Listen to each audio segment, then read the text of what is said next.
Hello, everyone. It is Financial Literacy Month, and as part of that, I want to go through the four cornerstones of a solid financial plan. This is part of the Gaining Altitude program that I take my clients through, just understanding that there are four main areas of financial planning.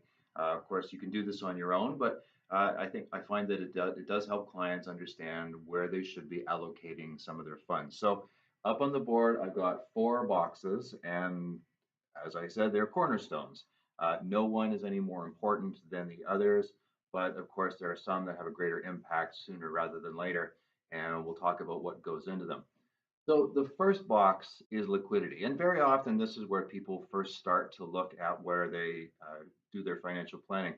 And liquidity just means access to cash for emergencies or opportunities. Uh, we generally say that you should have anywhere between 3 to 6 months of expenses set aside for emergencies or opportunities. So if you needed cash, where would you go to get that cash? Hopefully, we're not using a credit as a means of liquidity, and any money that's tied up in real estate or other savings, making sure that we don't have to pull money out when it's a bad time. So always want to focus a little bit more on opportunity rather than emergencies. So if a great deal came up on something, or if friends were getting married in Cabo, were you able to just use the cash that you had on hand for a great deal for travel? So that's liquidity. The second area to look at is living benefits, and this is really how would you protect your income if your health failed, either you, your partner, or your children. So living benefits, that can be a combination of things. You may have a group plan that would offer short-term and long-term income replacement, at least for a period of time. You may have that in critical illness insurance.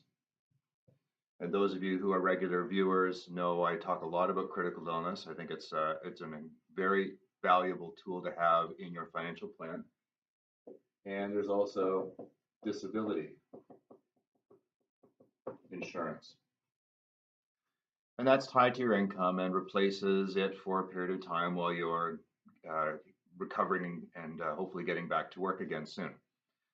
On the other side, we have retirement planning. And now a lot of my clients are young families, and retirement is a long way out, and they have other things that they need to focus their their savings on. But it's also important to keep in mind, because time is your friend. If you sit down with me, we'll talk about some of the sources of retirement income funding. So just helping people understand, when is it that you would like to slow down and stop working? When would you like to start working for yourself, for instance, if you're starting a business, or you're not worried about having to go to work on Monday because you have to earn income, simply because you want to earn an income. So understanding that your retirement income could be a combination of Canada Pension Plan, if you're qualifying for it, and old age security. Are you working for an agency or a company that has a pension plan? You may also have registered retirement savings plans, which would provide income in retirement. And the tax-free savings account is also an excellent tool to be used for retirement planning, building over time, protecting all that growth from taxation. Tax-free savings account can also be a really good liquidity tool, so we can put that in over here as well. We don't often get down to a lot of details at this level of planning, but just to let you know what's out there. And then finally, financial security at death. Unfortunately, it is inevitable, but we do have to talk about whether you die too soon. And are you leaving partners and children behind who need income to continue, so the family can continue in the way that it's become accustomed? Are there any liabilities or debts that need to be taken care of? And if you live too long, Also a problem. Human beings are living longer in North America. We tend to be retiring sooner. Are you going to have enough money there that it's there for your family, or are you going to outlive it? And the other, of course, is estate planning, so that when you do die, uh, does it pass to, does any of the money pass to your heirs, and the agencies that are important to you, perhaps charitable organizations, in a tax efficient manner? Now, what's important to note here, all four areas are important, but if we draw a line across here between the boxes on the top and the boxes on the bottom, we'll see that these events, the getting sick and the dying, these are all uncontrolled.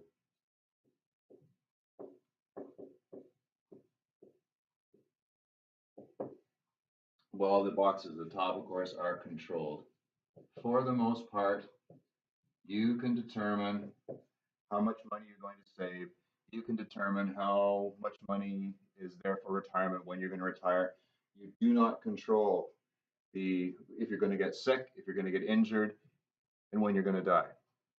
So these tools here we use in the planning for the growth opportunities and the savings and investments.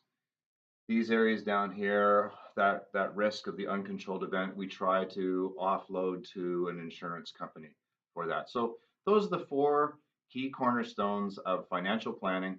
If you'd like to know any more, please reach out to me. I'd be happy to meet with you. We can talk over the phone, do a video conference, and I hope this has been helpful for you. So that's Financial Literacy Month, November 2018, and we'll talk to you all soon.